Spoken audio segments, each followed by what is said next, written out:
In the previous session, we talked about misapprehending teachings and about misapplying teachings. And I talked about how sometimes some people have a very narrow view of their spiritual practice.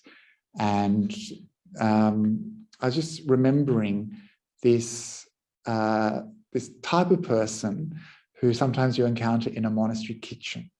And anyone who's ever spent any time in monastery kitchens will know this person, and that is the mindful dishwasher. Do you know this person? This person is the person who washes every dish as if it was the baby Buddha himself. And when you're in a monastery kitchen, sometimes you just want to wash the dishes. This is what that phrase means. To wash the dishes, just to wash the dishes, means just to wash the dishes. And of course it means, you shouldn't try to wash the dishes in order to not be washing the dishes. This is how it's put to us.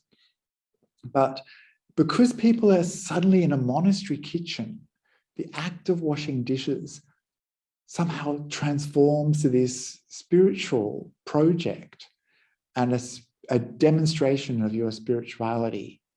And of course, this is because some teachers will teach everyday mindfulness, like wash the dishes mindfully, be aware of what you're doing, wash the dishes with care, don't try to rush or to be away from the suffering of washing dishes. And then, so you come into a monastery environment and you have to do this performance of washing the dishes so slowly. And for those people who live in the monastery or have been there some time, you see someone doing the mindful washing of the dishes, it's like, oh no, because you know that you're going to be there an extra hour and a half washing dishes. And so, of course, it's important to wash the dishes mindfully. But what changes somehow, like what happens is that it becomes a kind of ritualized performance of spirituality. And what they're mindful of is the dishes, but they're not mindful of the situation, that there's other people in the room too who just, want to get on with their lives.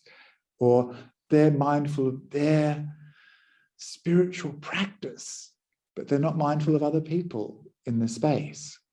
And so it's similar to the story I told before, and it comes from things like just understanding a small part of the suttas, like that you have to wash the dishes mindfully. But the next part of that should be, where am I? What is the environment? What is the situation I'm in? How should I respond? And it's like, you're in a busy kitchen, people just want to wash the dishes and have a cup of tea, go back to their huts, meditate, and keep on living their life. In a busy monastery like Bodhinyana, there was sometimes hundreds of people that would come and visit a day, and that would mean hundreds of dishes. And you would be in there washing dishes, and you just need to get it done. And sometimes it would be the difference between spending an hour cleaning up after lunch and spending 2 or 3 hours, depending on how people behaved. And I remember thinking at one stage that it was a very kind of selfish form of spirituality when people just focus on their own spiritual experience and aren't aware of the things that are happening around them. And so again, I think this is a kind of spiritual bypassing that we can see when people use the teachings in a way, or misuse the teachings in a way, to justify certain kind of behaviors or approaches. But what comes along with that is this kind of smug superiority of conceit, which is that this is the true path, the one and only way to wash the dishes. And this is something that you could apply in many different kinds of situations, this kind of thinking, this kind of way of being. I've got the true spiritual form of practice, and you other people know nothing. Look at me. I'm mindfully washing the dishes. You should learn from me. I'm the dishwasher par excellence. So you see how these things start to get a little bit weird based on this misapprehension, this misapplication of teaching, and how the container of a spiritual space actually changes the way that they behave there. I mean, go home, watch them wash the dishes at home. I can guarantee you they're not going to be washing them like that. There's no audience. They just wash the dishes because they want to move on with their day. And so this is just important to recognize how the container of spirituality affects the way we behave, affects the way we interact, and affects the way we view ourselves in that situation.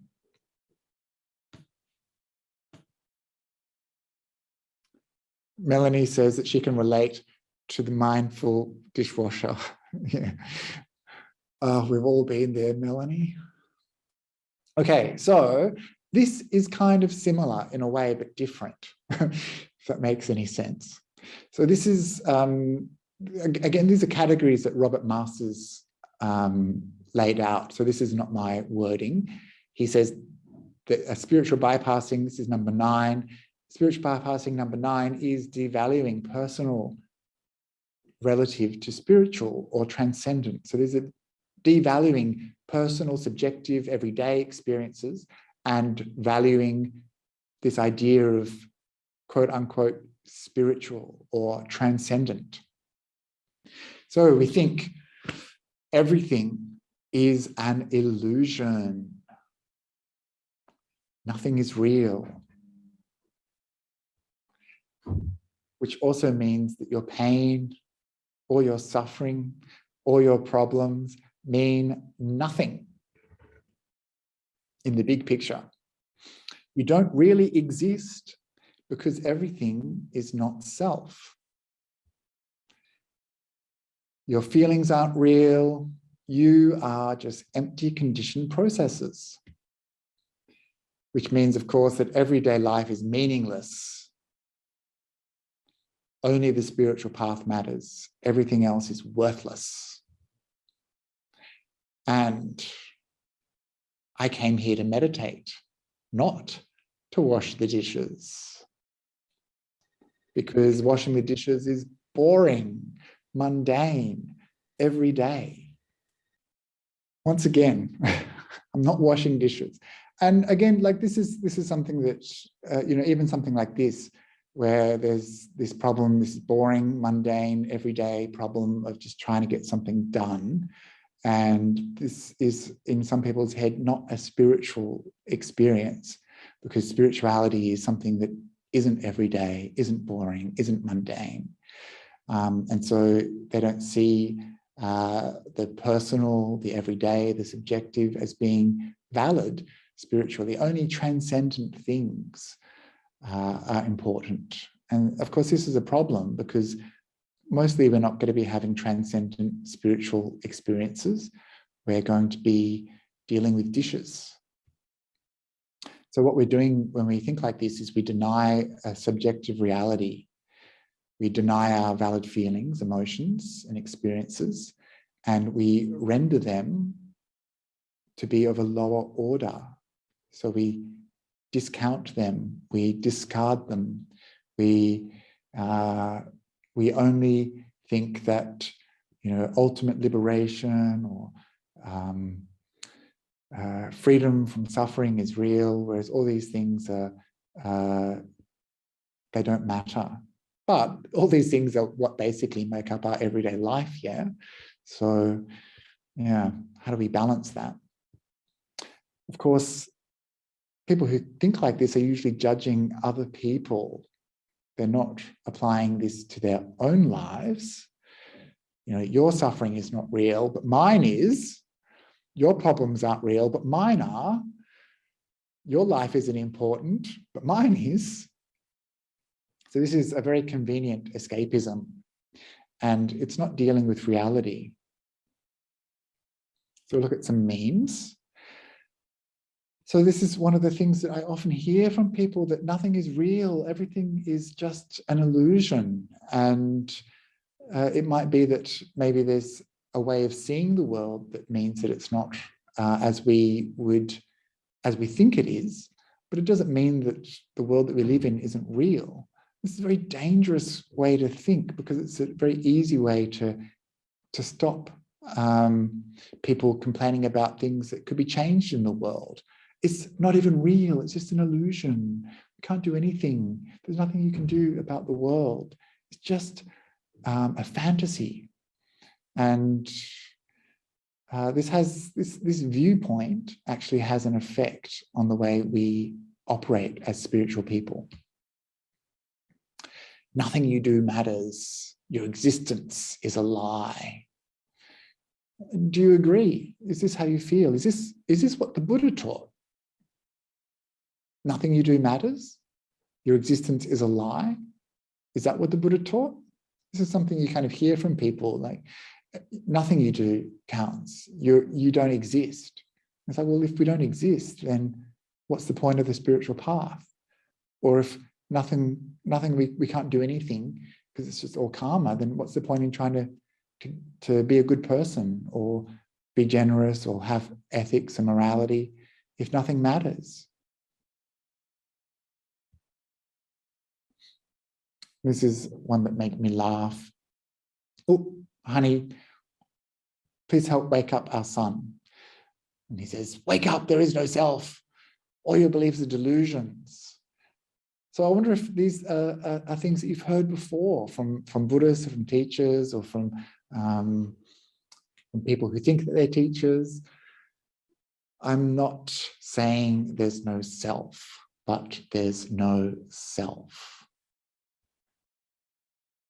So these are kind of viewpoints that people often say in spiritual communities, and are often misquoting and misunderstanding things that are really complicated, like the doctrine of not self. Remember that the Buddha says that there are two extremes. One is the extreme of annihilation, that there is no self, there is nothing at all to us. And the other is the other extreme, that there is a permanent, stable self. And he said that these two extremes are incorrect. There isn't such a thing as no self, and there isn't such a thing as a permanent, stable self. It's something in between. It's something that's conditioned. And so when people say there's no such thing as self, it's not the Buddhist view. There's the 5 khandhas, which are the things that we mistake for ourselves, such as form, feelings, perceptions, consciousness, and sankharas. And these things we mistake for ourselves, but they're conditioned and they still exist. Our thoughts still exist, our feelings still exist, our consciousness still exists, but not in the way that we think it is, that it's somehow stable or fixed or permanent. And this is the kind of discourse that the Buddha was having at the time with various people from other religions and other traditions and other viewpoints on the idea of self. So the conversations that we have recorded from the past are very much conversations with people who had different viewpoints on what self is. And today, these conversations sometimes get misused and turned into something that they're not. And other spiritual traditions or ideas get brought in, and black and white positions get made. And then we get told that you're not real, that you don't exist, that there's no such a thing as Bhante Akaliko. And this might be true in one level. This might be true in a transcendent sense. But it's still true in the sense that I'm here, I've got this body, I've got this name, I've got these bits and pieces. It's still true that I exist. But if you only think about this topic up here in this kind of transcendent level, and you don't accept this level is also real, then there's a problem. And this is the problem where we devalue the personal and we devalue the subjective, and we hold up the transcendent and the ultimate. If we live up here, there's a lot of stuff down here that we're going to miss out on. And the way you see it happen is in things like retreat situations where there's someone who only wants to meditate, but they don't want to take care of their body and shower and clean themselves. Or that person who doesn't want to wash the dishes, only wants to meditate, because this up here is real spirituality, whereas this down here somehow isn't. And there's this gap between these two things that isn't reconciled. And we value this, people value this, but they don't value this down here. So there's a kind of split between an idealized fantasy utopian version of spirituality and the messy, raw us that exists. And so this is a problem. And this is, I think, probably one of the biggest spiritual bypasses that you see in spiritual communities, where people will deny the real, authentic, subjective experience, especially people's suffering that they go through. And they'll say, you know, your suffering isn't real, you don't exist, there's no such thing as an identity, you aren't real. And of course, it's very convenient, you know, sometimes. It's a way of disempowering other people and their suffering. It's like saying, as I showed at the beginning of this talk, this cultural spiritual bypass that occurs when people say there's no such thing as gender, which means that those people who experience suffering because of their gender, women who face discrimination, prejudice, harassment, violence, etc., that their suffering somehow isn't real. So you can see how these connections start to be made, which end up devaluing authentic, real, subjective experiences. Same with the Black Lives Matter thing. All lives matter. Of course, all lives matter, but we're talking about Black people. We're talking about what's happening to them. And so it's like you're up here with this transcendent, we're all one. We're all, I don't see race. And it's like, well, no, we need to see race because we need to understand how this is happening and that we need to understand why it's impacting these people. We might not see race, but they do, you know? So it's important to know that the way we look through a spiritual lens can sometimes be creating harm.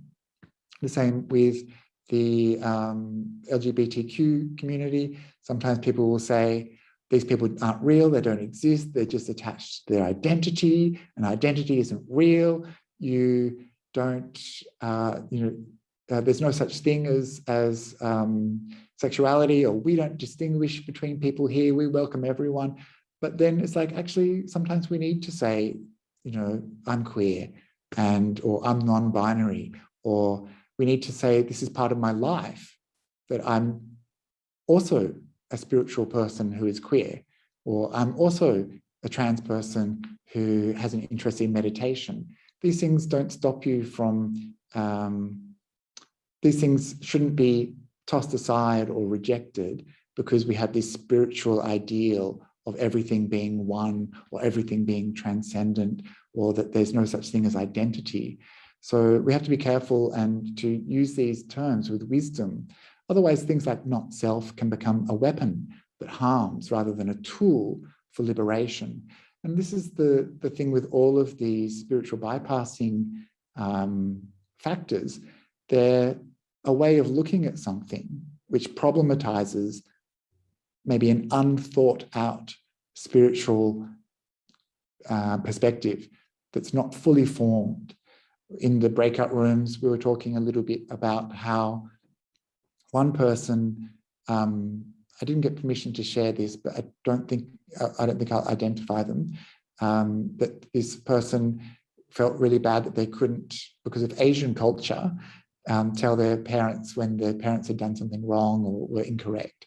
And I said that we, as spiritual people, you know, sometimes in the same way that we need to form an adult relationship with our parents, sometimes we need to develop an adult relationship with our spirituality. It means we need a more mature spirituality, a more mature spiritual perspective.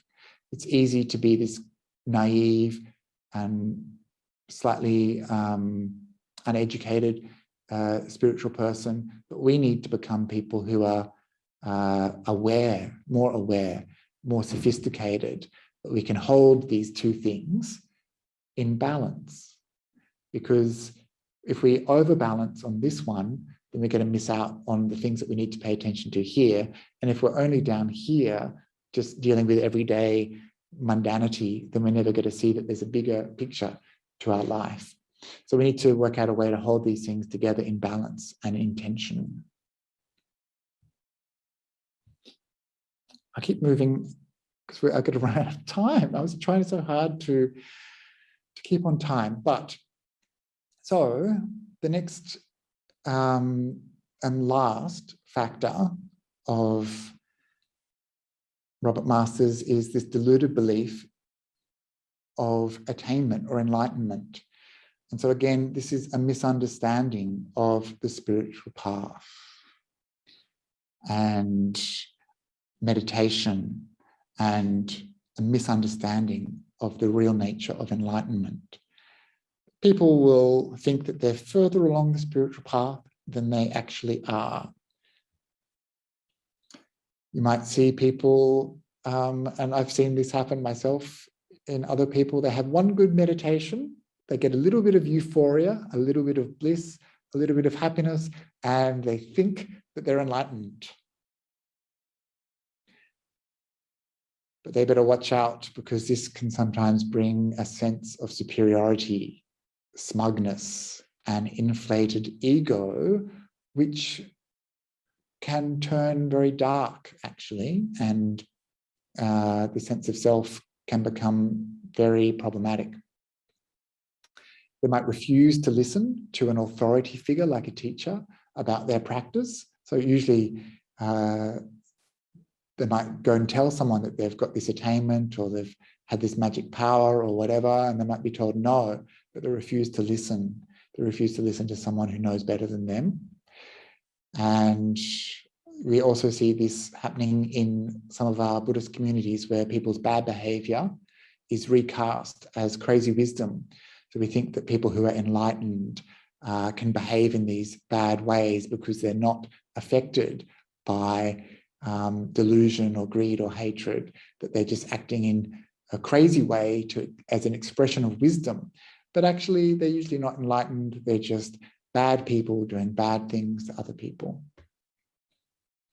We also see this spiritual narcissism, where people have a bit of a messiah complex and end up being manipulative, creating cults and things like that, using their alleged spiritual attainment for gain, which of course is a big problem because it misleads other people with wrong views and devalues the reality of enlightenment by lowering the bar. Often this is a result of a psychotic break or mental illness, which people mistake for enlightenment. And I've seen this myself on YouTube. Oh my gosh, I will stop sharing. I saw this guy who thought he was enlightened, and he was making a video of it, his enlightened experience. It was pretty incredible, because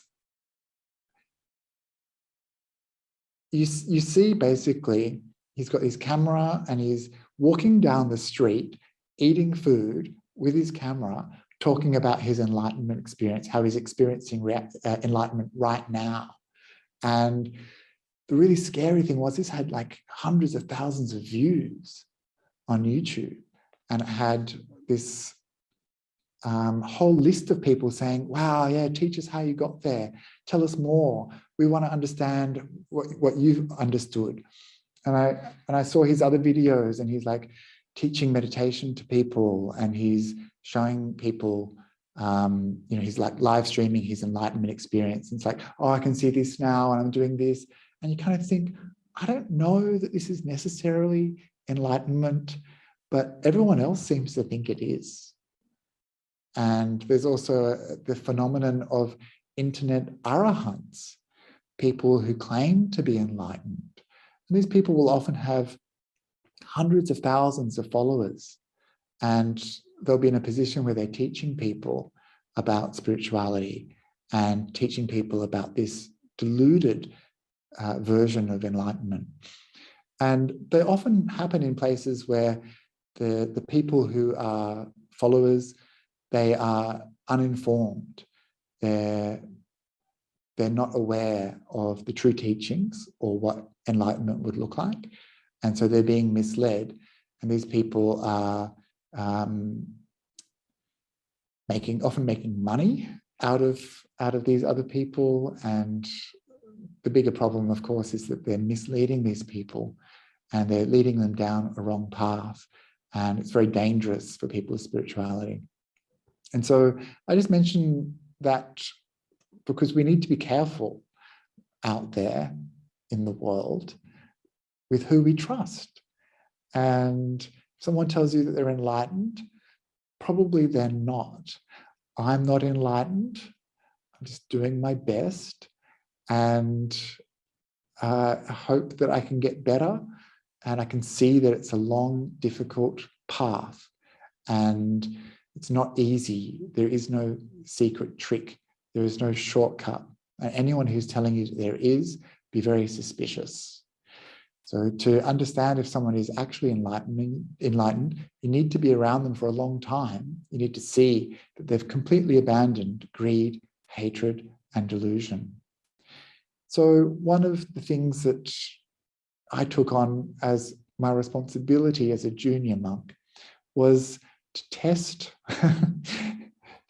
my poor teachers, because one of the ways you can tell if someone's enlightened is if they get angry. So if you make someone a little bit angry, then maybe they're not enlightened. But I'm only joking. I didn't really do that to my teachers, but it often crossed my mind that I should.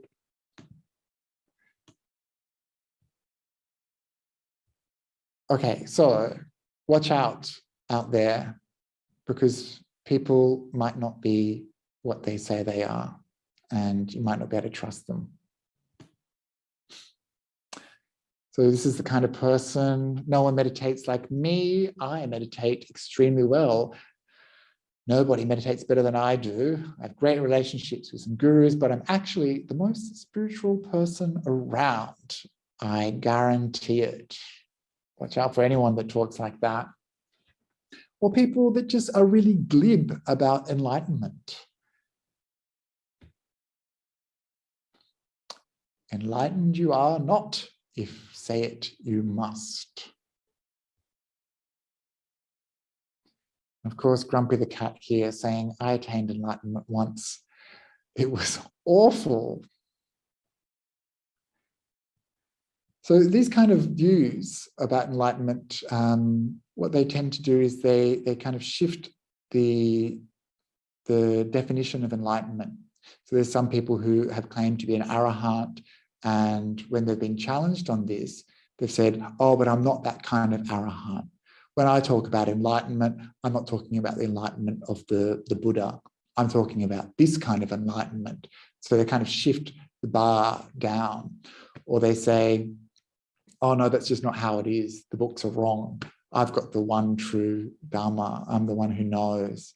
And so this is another way that people will prematurely transcend.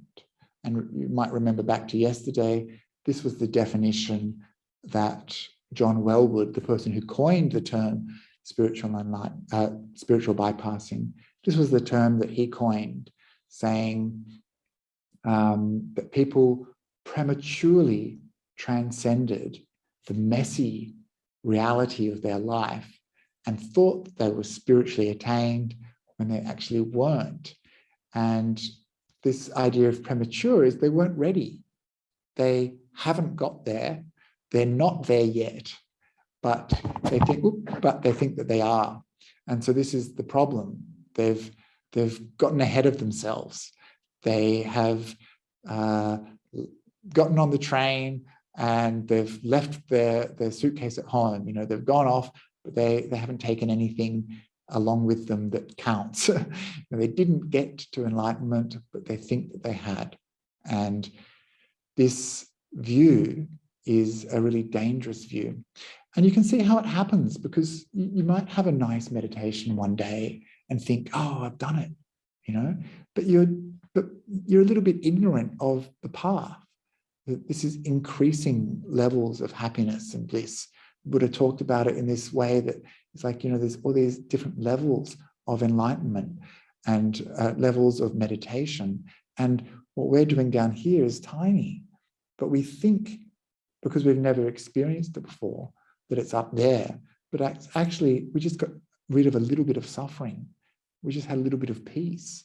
And this shouldn't make us feel bad. It's like, this is wonderful. Just imagine how much else we can let go of and how much happiness we can have if we can overcome those very real things that prevent us from getting there, such as all those aspects of ourselves that we refuse to look at, those aspects of ourselves that we refuse to see, that shadow part of ourselves. Imagine if we could deal with that stuff so that we could actually work on it, let it go. And the more we let go of these things, of course, the more happiness, the lighter we'll be, the less burdens we'll have. But if we just have a little bit of relief from our suffering and we mistake that for enlightenment, then we're going to miss out, because we're not going to do any of that necessarily work. It's going to get us further on the spiritual path. We're going to think that we're over here when we're actually over there. You might remember that map from yesterday. How can you know where you're going if you don't know where you are? So this idea of premature transcendence, this idea of missing out on the truth of our experience, is the last area of spiritual bypassing. And that's where I'll finish it up. And I'll invite some questions. If you have some questions, please put them in the chat. Or if you'd like to, you can unmute yourself. I'm just aware that, again, I've run out of time. And so I apologize for that.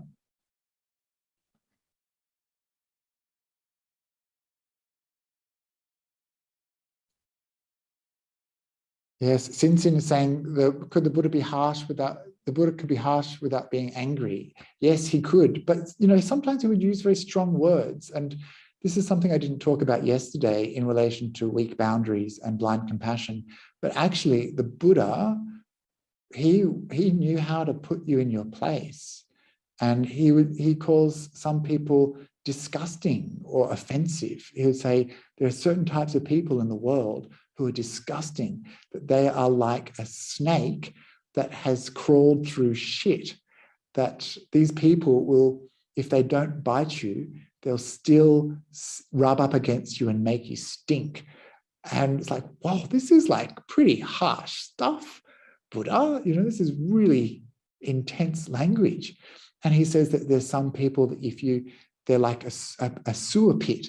And if you stir that sewer pit, it just stinks more. It was like a festering sore. And if you touch that festering sore, it just explodes in pus.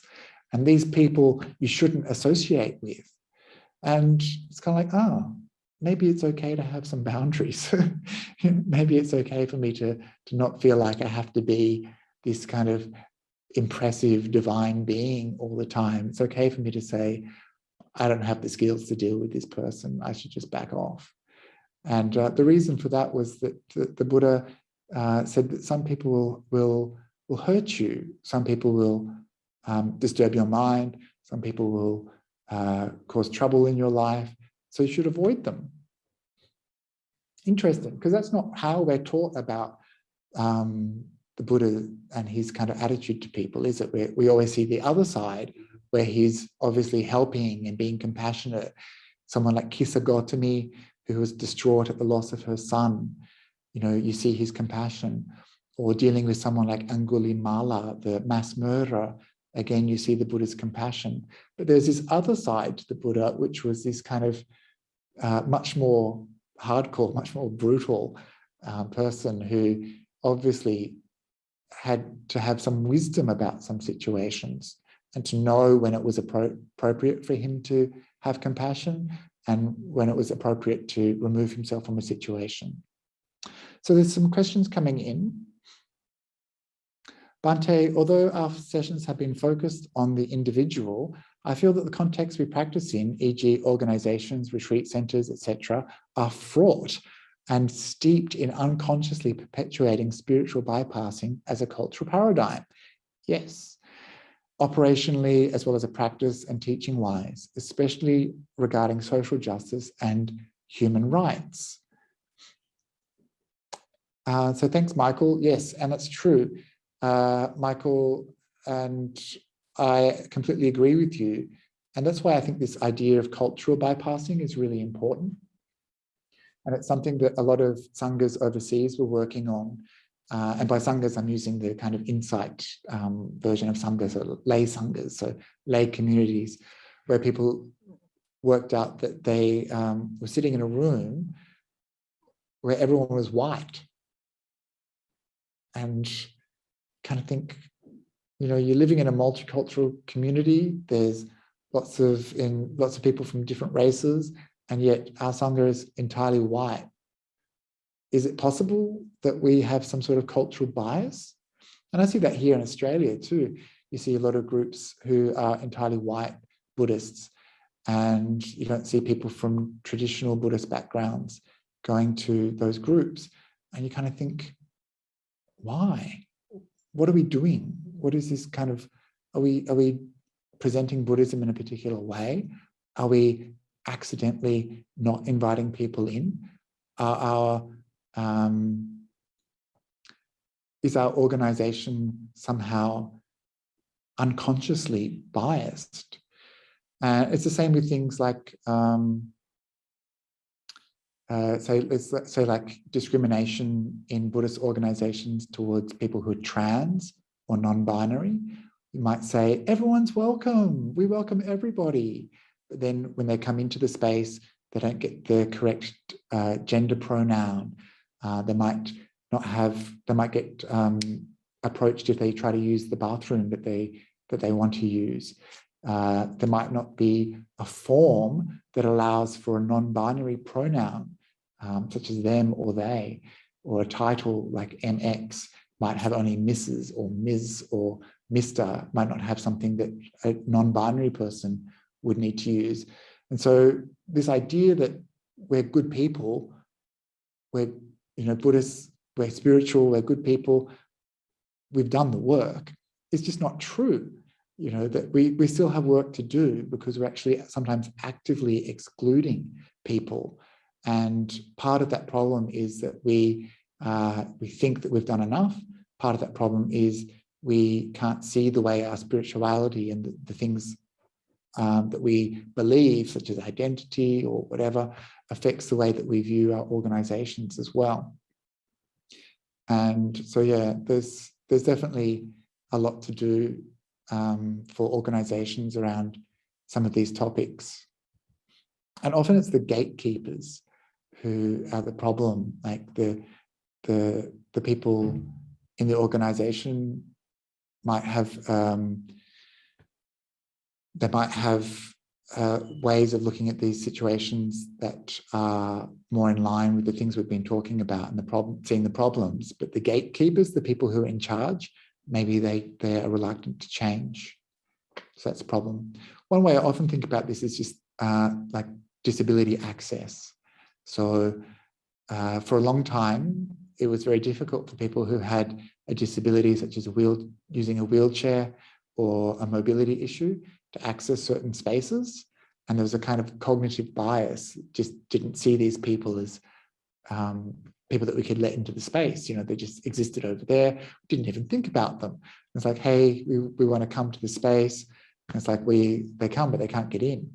And so we need to make those spaces more accessible, because there's a barrier that prevents them from participating.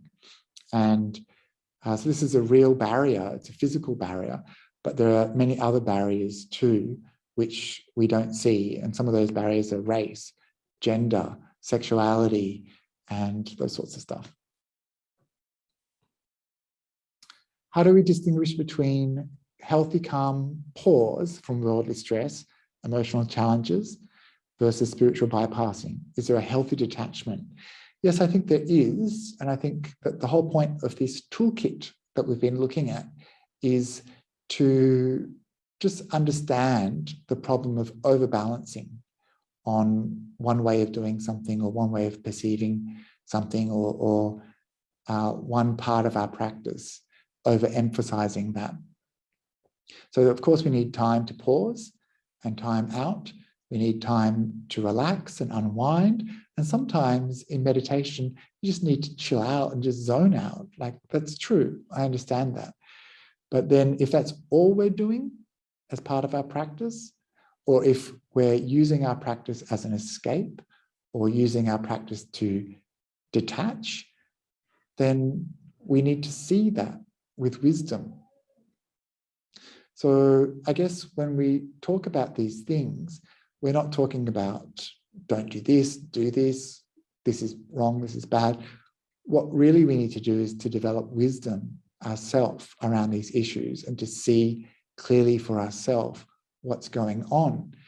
So it's going to be very difficult for a teacher to tell you, and this is the problem. The teachers will say, go and meditate. And they'll think, oh, everyone's going to meditate now. But the reality is all of those people that are going to meditate are doing a completely different version from the next person. They're coming from a completely different place to the next person. So in a retreat environment, you have this one size fits all, and you have one set of instructions. And if you hear that, and you only hear that, and you only do that, then you might not be doing the right thing for you at the time. You might not be doing the thing that's going to be beneficial to you. So you need to have some wisdom. That's why I said at the beginning, I mentioned Bhante Sujato, who said that there's no wisdom in the suttas. There's only wisdom in yourself. You know, if you just, these are just words, these are just letters, but to make them mean something, you need to incorporate it into your life in a meaningful way. You can't just parrot what someone else is saying. You can't just pretend that you're going to be Ajahn Chah living in the forest. You need to be you here, now, in your life. And that's the challenge. And that's why I say we need to become reflective practitioners. It needs to be effective for us. We need to make sure that our unwholesome qualities are increasing, and our wholesome qualities are increasing, and our unwholesome qualities are decreasing, and not the other way around. And so we're going to have to develop ways of seeing for ourselves. And that is a challenge, because often we'll put responsibility for our spiritual practice onto a teacher, or we'll put responsibility for our emotional well-being onto other people, or blame them if something goes wrong. And in the same way, we need to work with our own spiritual intelligence, just like we work with our own emotional intelligence, learn how to regulate our own emotions, learn how to regulate those parts of our personality that aren't very pleasant. In the same way, we need to regulate our spiritual practice. We need to know this is the kind of practice I need to do now, and this is the kind of practice which is appropriate, and this is the kind of practice which isn't going to benefit me at the moment, and maybe I should avoid. One common problem for people who have something like anxiety is they shouldn't meditate sitting for a long time. It's just got to increase the anxiety. So if you are having experience of anxiety, do some walking meditation might be good, but just sitting down with that head of anxiety can become problematic. The same if you're having a period of mental illness. Sitting alone with your thoughts will just lead to more psychosis and paranoia and all sorts of problems. So we need to be sophisticated. And we may not have those issues of psychosis or anxiety, but all of us have, like this spectrum of stability and instability, of feeling good and feeling a little bit off. And we need to know where we are on that spectrum at the time and apply the right solution to our problems. Otherwise, we're missing out on the ability for meditation or spirituality to actually have an impact on our life. We're just going to get into a habit of sitting in the same way, doing the same thing, unthinking. It's just going to be a rote exercise, a ritual. It's not going to be real. It's not going to be transformative. Gillian says, given that there's parts of me that I refuse to look at, and therefore I don't know are there to look for, how can I go about finding these things? Very good question. And this is the problem with ignorance. problem with delusion, avidya? How do we know what isn't there? So one way is to develop that skill of mindfulness, is to actually see and to, in your practice, both in daily life and in meditation, to see when these things come into the mind. One problem, I think, with mindfulness as it's often taught is that it's a bare awareness and that there's no judgment allowed. And I think that is fine sometimes, but at other times it means that we don't learn from what's actually going on. If we just have awareness only, then we're not going to go that next step, which is into the wisdom aspect of the path. If we only have awareness that is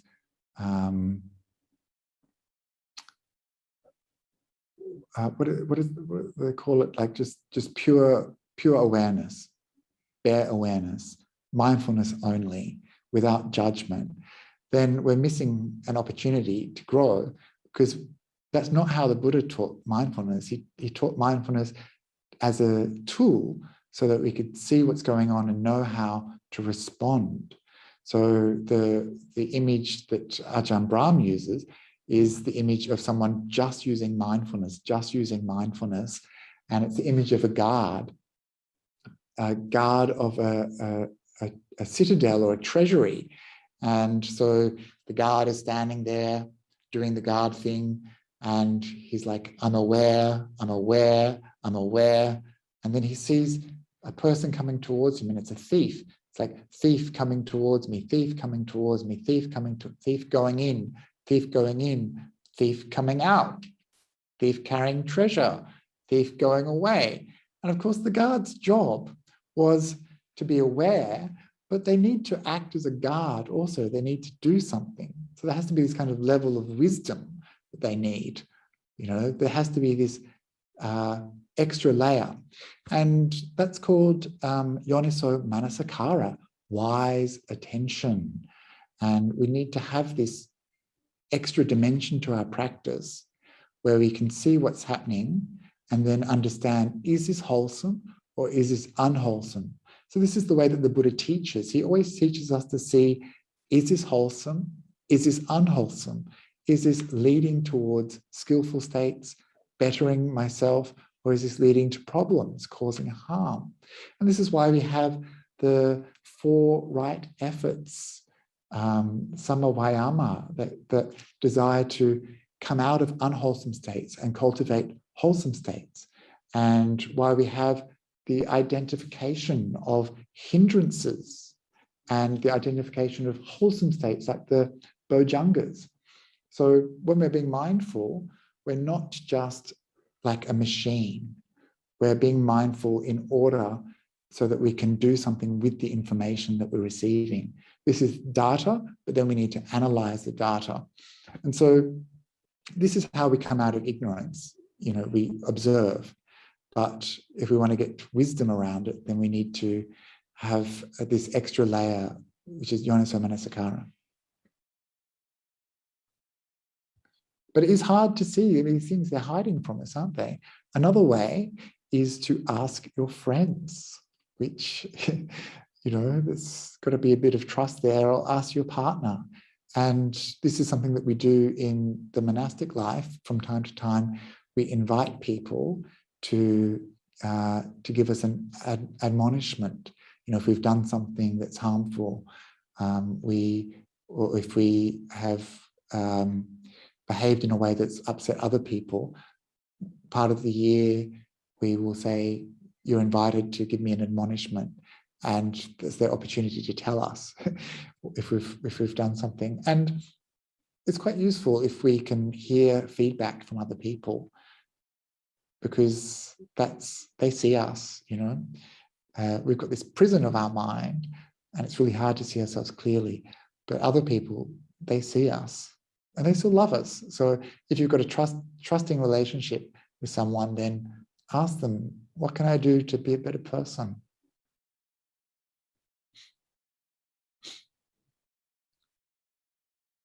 How do we measure our progression in a reliable way?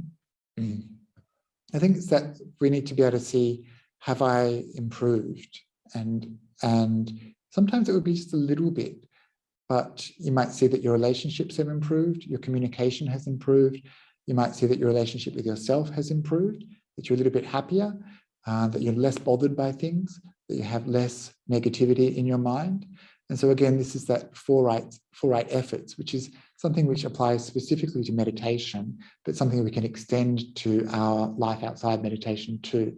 So it's the desire to prevent unwholesome states, or the effort to prevent unwholesome states that have not yet arisen, and then to abandon unwholesome states that have already arisen, and then cultivate wholesome states that haven't yet arisen. And then the hard part, to maintain wholesome states that have arisen. So that's to prevent unwholesome states, abandon unwholesome states, cultivate wholesome states, and maintain wholesome states. So when you're looking over your life, you want to see that you're developing more and more wholesome states and abandoning more and more unwholesome states. And so you should be able to look back over your life a little bit, maybe look back to when you started your spiritual practice and just compare yourself a little bit and see where you're at. The change is very slow. It's like drop by drop by drop by drop.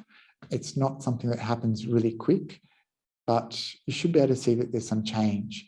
And yeah, I think the idea of how reliable is it is tricky, because it's hard to see ourselves and it's hard to judge our progress. But I think you should be able to see, yeah, I'm doing a little bit better, or actually I haven't made any progress. And if you haven't made any progress, go and talk to a teacher you trust. If you haven't made any progress, you're not doing something right, because the Buddha said that if you practice in this way, you will get results. And I've seen that myself, and I've seen that in other people. And so I believe that you will progress.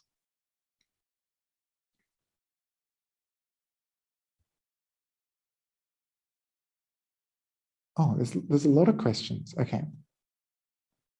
What would have been a non-bypassing way of dealing with the person listening to music on the retreat? It would have been to be okay with saying, do you mind? Please don't listen to music in the retreat.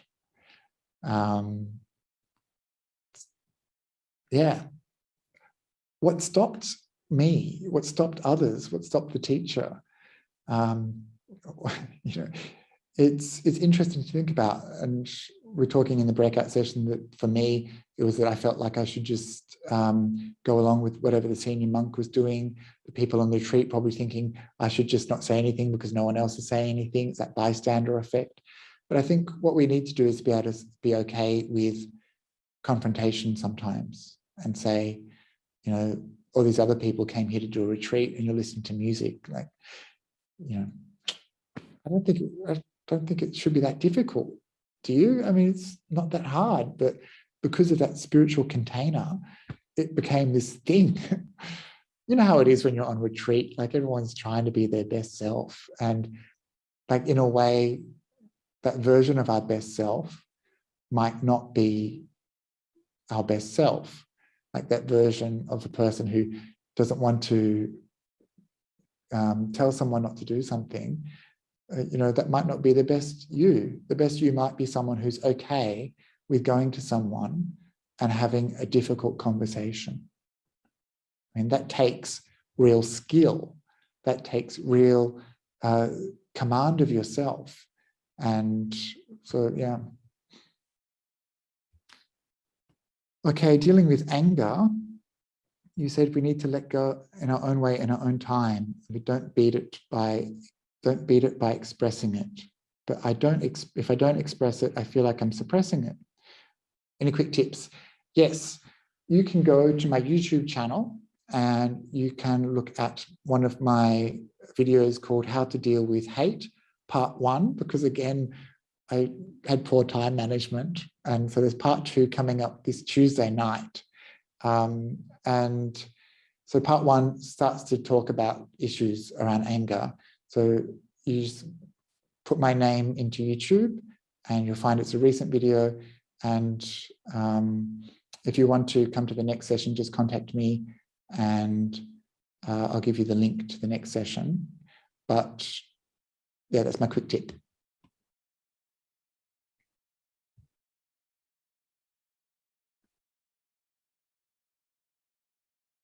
Okay, chocolate always comes up. May is asking, how do we know whether we can truly overcome our desire for things like chocolate by using the practice of observing the sensation for the rest of our lives, or whether I'm living in denial of my desire and I'm not actually spiritually ready to overcome these things fully? Look, I think if you feel like chocolate from time to time and that's the worst thing you do, then you're doing okay. As a human, we have a wide range of harmful things that we can do to ourselves and others, and we need to keep these things in perspective. So sometimes people can be really hard on themselves for doing small things like having an extra piece of cake or, a few extra minutes in the shower, and they can view themselves really badly. But there's other people going around hitting people and hurting people and killing people. And so we need to keep things in perspective and not be too hard upon ourselves. That's the first thing. And the second thing is these things will change. Our desires will change. Our desires for particular foods or things will change. But if we don't work on the nature of desire itself, if we don't take out the plant from the root, then these things are going to come back. And it doesn't matter what it is. Some things will be more difficult for other people. So, like, I don't have a big problem with not eating in the evening, but for some people, that's a terrible thing that they would hate. But, if someone tried to take away my coffee, so we just see these things in our lives. And sometimes we have these things and we work on it slowly over time. We don't expect to be able to just get rid of all of our sense desire all in one go. The way the Buddhist path works is it's a slow process, gradual. It takes time. And little by little, if you see that your desires are weakening, then that's good. But don't be too hard on yourself. Don't have like really high expectations or think that you're going to be perfect. Okay. How can I make sure that I want to be a monk? Good on you, Sven. So how can you make sure that you're not escaping? Spend some time in monasteries. That's my advice. If you go to a monastery and you can stay there for some time and see what it's like, know it from reality rather than from fantasy, because that's often how people begin their spiritual path towards monkhood, is based on a fantasy of what it's like to be a monk. And the reality is often quite different. So the first thing to do is to check with reality. Go and stay in a monastery and go and stay for an extended period of time. Go and stay in as many monasteries as you can for as long as you can, and then see how it goes. But don't make a decision based on a fantasy. So yeah, get to know what the monastic life is really like. Okay, very good. I think that's the last question. So thank you for everyone for being here. If you want to get in contact with me, you can. And I'd like to thank Venerable Vimala for the invitation to work with Samatha and Tellurian Monastery, and especially to Anna Marie for all of her help and patience, and for trying to time keep me, which is obviously a hard job. And thank you to everyone who came along for your support. And I hope that you will consider me as a spiritual friend. And if you ever need to, please reach out.